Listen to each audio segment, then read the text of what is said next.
Hello everyone, this is Ashmita from Symbiosis Classes. In today's class, we are going to discuss about the step-by-step guide towards your preparation for the SNAP examination. So let's get started. Here I will be discussing with you about the latest syllabus, about the modifications, about when is the examination going to be conducted, and also how you can prepare it within a short span of time. So let's get started.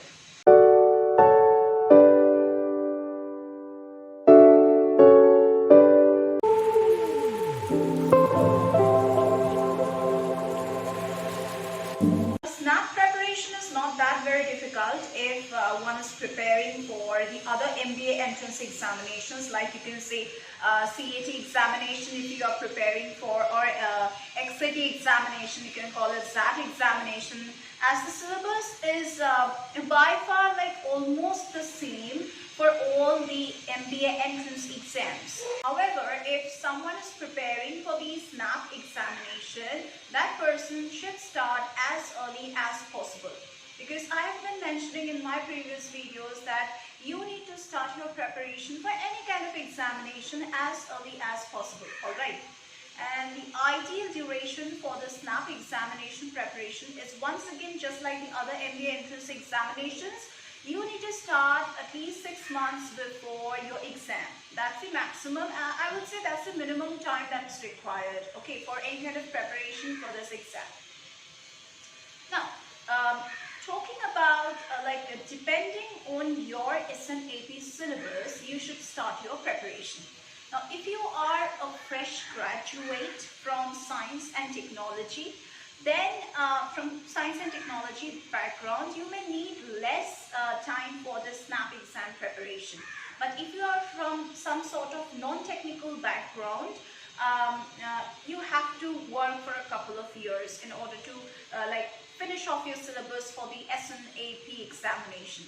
And you will also need some more time, as you will have to brush up your knowledge of mathematics, because for the non-technical people, you do not have that link with mathematics during your graduation days.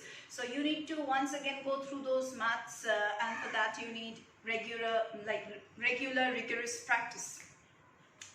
Yeah, so SNAP preparation is easier than the preparation of any other MBA entrance examinations, as candidates don't have to study the general awareness section. Like GK, they don't have to study.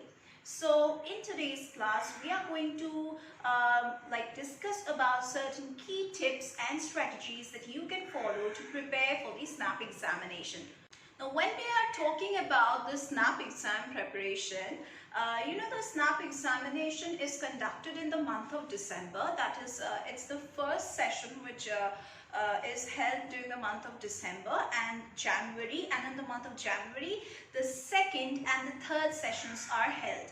So the SNAP examination dates will be announced very soon, and I have told you the months already.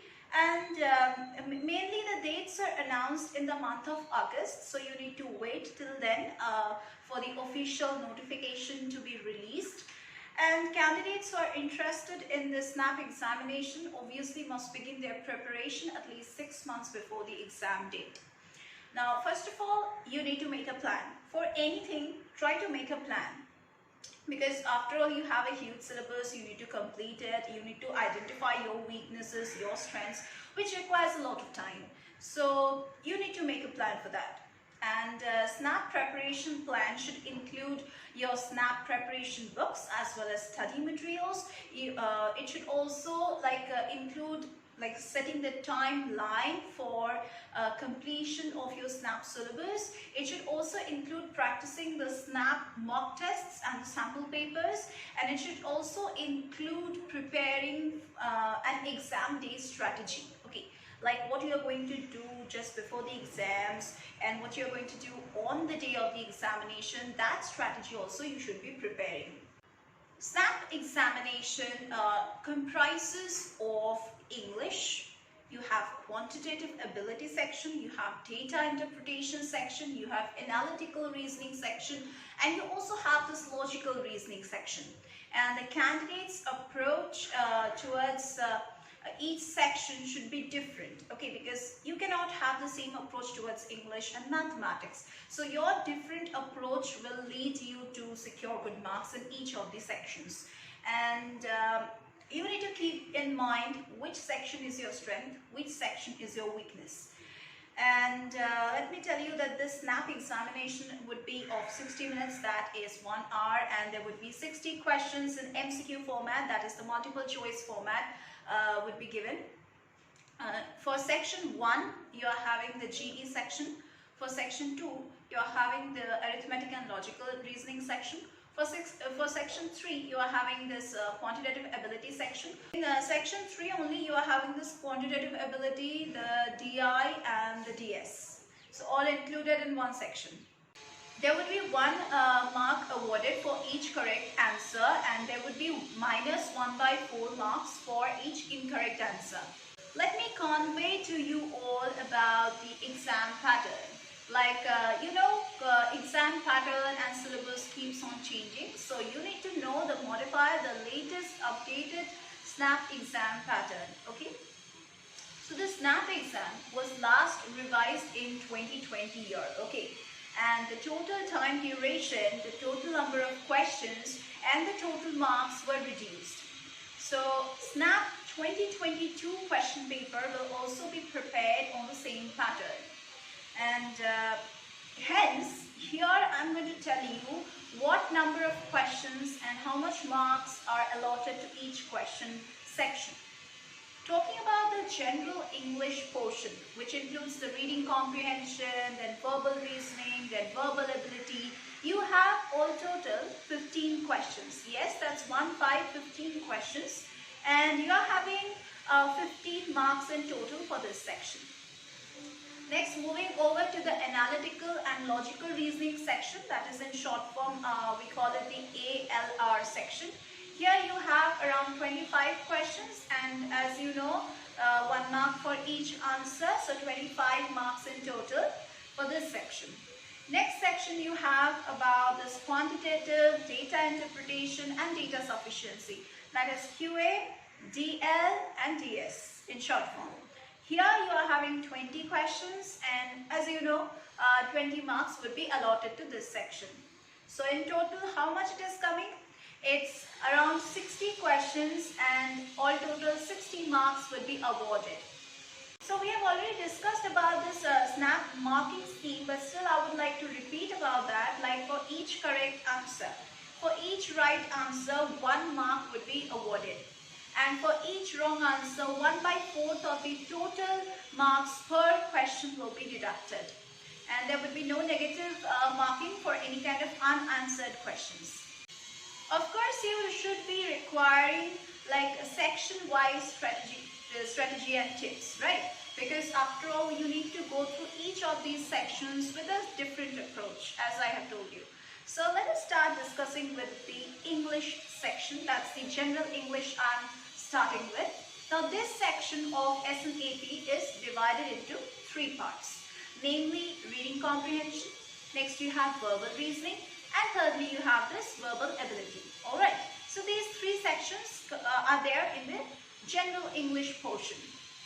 Now during the exam, during the preparation phase, you need to lay stress on the reading comprehension section, and you need to develop the habit of reading long and dense passages.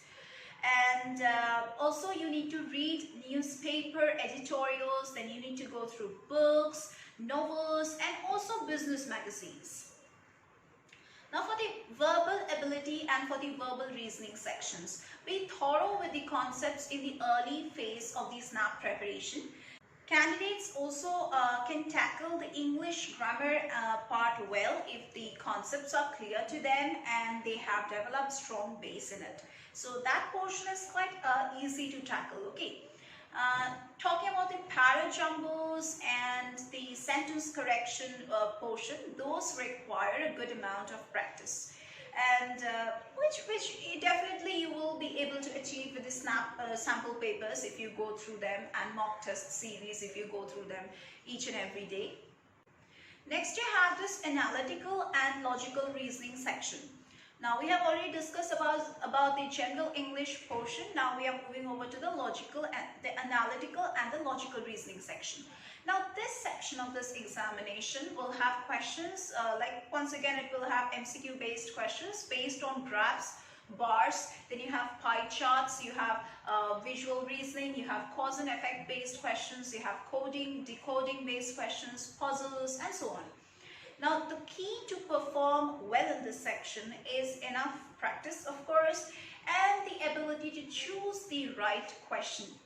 Now since the questions will be like logic based, you need to develop eye for detail. Now practice as many questions as you can, and also of different varieties, so that you can just find out that little detail that is hidden in the question. Next, I'm going to talk about the quantitative, the data interpretation, and the data sufficiency section. Now this section will be an amalgamation of the calculation based as well as logic based questions. Okay. So the best approach for the preparation of this section of the SNAP exam is being thorough with the theorems. Then you can be thorough with the formulae and the concepts, and also revising them regularly. One very important thing that all must include in their preparation is giving mock tests regularly. Okay. Now practicing mock tests. Why to include mock tests? Why I'm emphasizing so much on mock tests? Now practicing mock test is an essential part of the SNAP preparation, the SNAP exam preparation. Now the SNAP sample papers, if you just look over it, the SNAP sample papers and the mock test papers will eventually prepare the candidates for the main examination. So the candidate should practice 25 to 30 SNAP mock tests, but candidates can definitely increase or decrease the number, like depending upon their capability and their preparation level. And yes, you should be going through the previous year's SNAP question papers, which will give you an idea of the type of questions that can be asked, and also the trend of difficulty level of the question. SNAP mock tests will prepare you for the actual examination, as the mock tests are online and a replica of the exam. The variety of questions solved during the SNAP mock tests and the sample papers will prepare all the candidates for surprise questions, like for tough questions, for easy questions, for lengthy questions, for tricky questions. So for everything you will get prepared. The only way through which you can develop speed and accuracy for a time-bound test is by giving mock tests. And after each SNAP mock test practice, the candidate must analyze their performance. Like, you test your own performance, how much you're like scoring, what's your strength, what's your weakness, and hence you should be assessing your weakness and your strong areas, and then you need to work on them accordingly. You need to practice like enough SNAP sample papers and mock test series in the last 2 months of preparation mostly. That is the time when you only need revision and nothing else. Now I have discussed with you all about everything that you need to do for your best exam preparation. But once again, I had started by saying that there should be a separate strategic plan for your exam day. So what tips and what strategies are you going to follow on your exam day so that you can score well? Now, there is no sectional limit in the SNAP exam. So one can definitely start the question paper with their section, like with their own choice of section. And they can start, you can start with the section you are most comfortable with. Okay, so yes, it depends, it like varies from individual to individual which section they are comfortable with. And here, I would like to give you an advice that you should be starting with the general English section and just get done with the reading passages so that your mind, when your mind is still fresh. Because afterwards your mind will have so much of tension that I couldn't do that question, I couldn't have answered that question. So much pressure will go, so much tension will go on in your mind. So when your mind is still fresh, try to go through the reading comprehension passages and just finish it off in the first attempt only. You see, there is negative marking in the examination, so you need to choose your questions wisely. Now, don't risk losing marks due to silly mistakes or due to lengthy calculation. You should obviously meet the sectional cutoff, which is very much essential for a good overall SNAP score. So first, your focus should be on meeting the sectional cutoff of each section, and then you need to aim to score higher. The duration of the SNAP exam is around 60 minutes, which we have already discussed, and the number of questions is around 60. So 1 mark for each correct answer. And this means that the candidates will have only 1 minute to read and solve each answer, like each question. Thus, time management is the key. So that is why I was putting so much pressure on practicing mock tests and going through the previous year's question papers and solving the sample papers and all. Because after all, time is very much limited. So you need to focus each question within 1 minute. You need to solve it. You need to just finish it off. So that's really difficult if you don't practice. Now, do not spend too much time, like more than 1 minute on any particular question. Just leave it and move on to the next question.